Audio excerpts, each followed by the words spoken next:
हमारे धर्म शास्त्रों में जो श्राद्ध है ना, उन श्राद्धों में विद्वानों ने बताया है, विचार दिया है कि भैया अगर आपके पास सामग्री है तो ठीक से करो,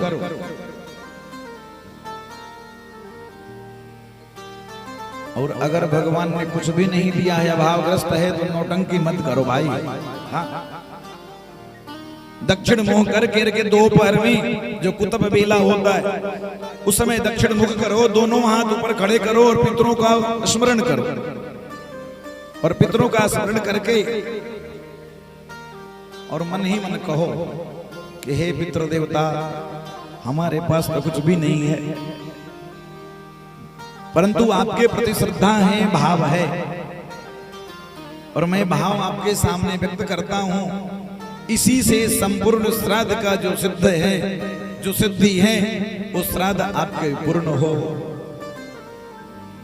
वो पूर्ण श्राद्ध का फल मिल जाता है। कब? जब आपके पास कुछ न हो। लेकिन अगर आपके माता पिता आदि की व्यवस्था है, उन्होंने कुछ छोड़ के गए हैं, तो उन चीज से वित्त साठ नहीं करना चाहिए।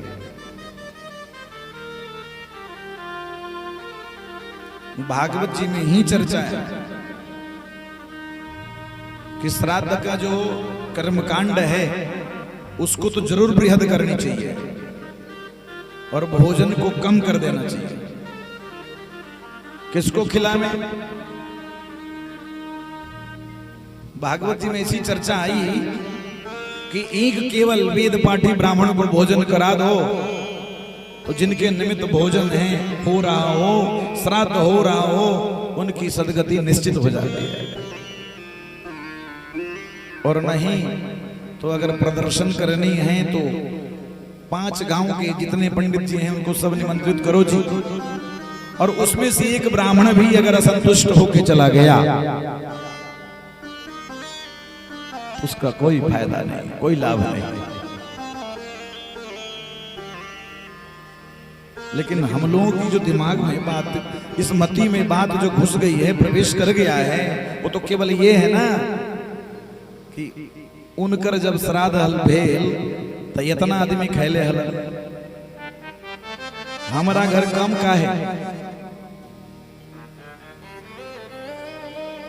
जबकि सच है कि ऋणम कृत्वा घृतम पिबेत, बिल्कुल मना है कि भैया ऋण लो, कर्जा लो और घी पियो, बिल्कुल नहीं।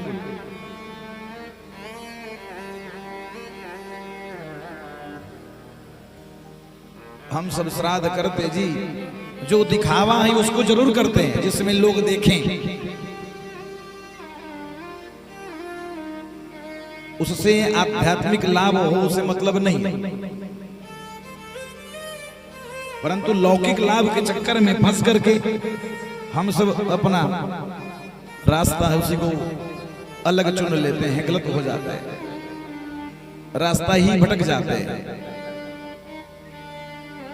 अब मजबूरी हो जाती है, क्या करें जी, इसमें तो कम से कम 2 गौ तो चाहिए ही चाहिए ना।